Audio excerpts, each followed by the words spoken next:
Hello everyone and welcome to a brand new video. Today I would love to show you 2 healthy dessert recipes for your whole family. Both these recipes use whole foods and are gluten-free, dairy-free and refined sugar-free. Nutritious and really yummy too. Please subscribe to our channel if you haven't already and give our video a thumbs up. We would love to have you here on our channel and thank you so much for watching. A little bit about my family. We are a family with 6 children and living in country South Australia, and thank you so much for joining us. Let's get into it. Now the first recipe I'd love to show you is called lemon bars. First I put 1 cup of almonds into my food processor, and then 1 cup of pecan nuts, then about 1/4 cup of dates in there too, and then 1/4 cup of coconut oil into the food processor.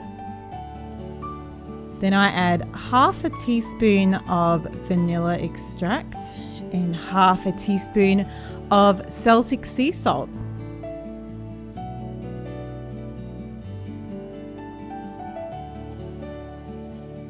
Okay, I'm trying to put the lid on now.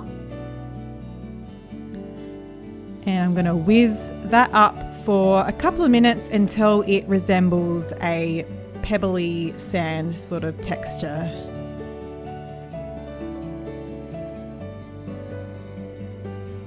There we go. Once it's all whizzed up, I'm going to add 1 egg and put the lid back on and whiz that all up again until it's quite moist and it's all sticking together in a big ball.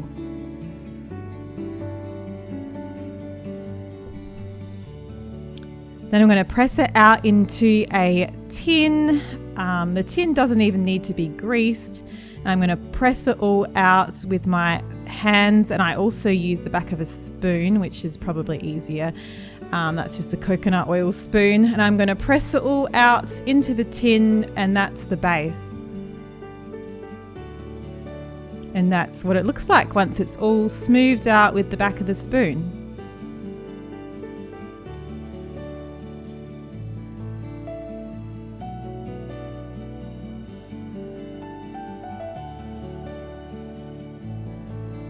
Next, I'm going to make the top for the lemon bars. So I'm going to put 8 eggs into a bowl, and I'm going to give it a good mix with my 1970s hand mixer that I found at an op shop, and it's really heavy duty and works quite well.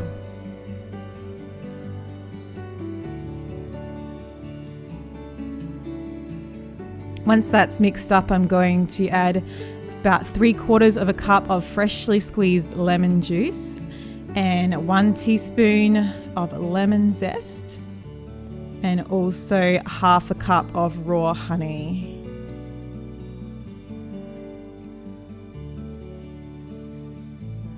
And also some more vanilla extract. Going to whiz that up till it's all mixed up. And then in a little mug, I'm going to put 1 tablespoon of arrowroot flour or tapioca flour, which I believe is the same thing, followed by about 1/2 tablespoon of hot water, and mix that all up till it forms a slurry, and tip it into the mixture, and that's going to help it set. And I'm going to whiz that in a little bit more.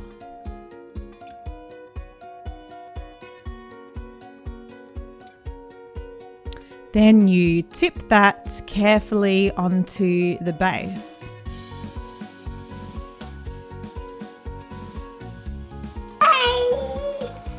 Bye. That juice.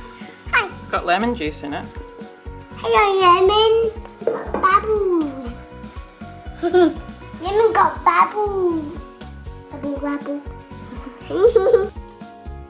Okay, it's going to go into the oven now for 30 minutes on about 160 degrees Celsius, and here's what it looks like once it comes out the oven. And I've cut some up to show you, and the top sets like a custard texture, and everyone loves this in our house. It's a really delicious dessert.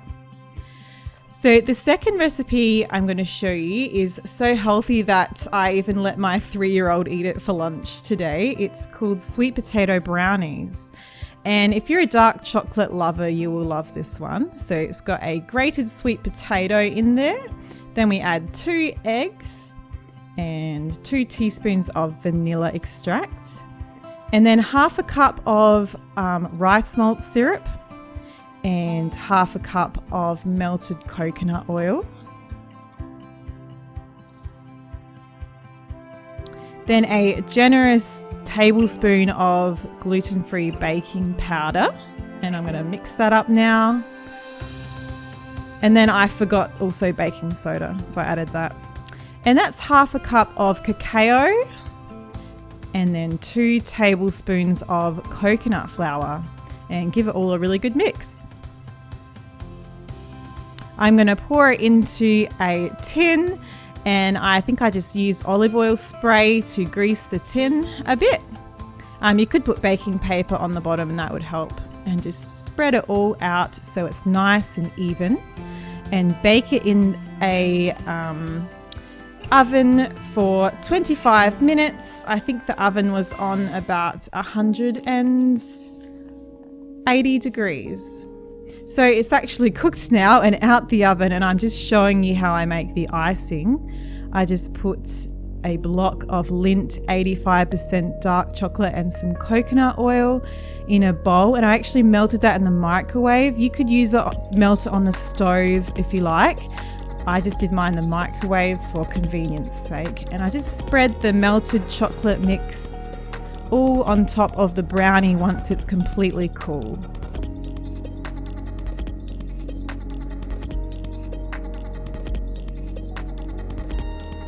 And there it is. I put it in the fridge, or I even chucked it in the freezer for a bit so it would set quicker. And that is what it looks like once it's done, and it's really great. My 3-year-old loves this one. You have to be a lover of dark chocolate if you want this one, if you like this one, because it's quite dark. And thank you so much for watching. Please subscribe to our channel and stay tuned for another video next Friday. We'll see you later, everyone. Bye.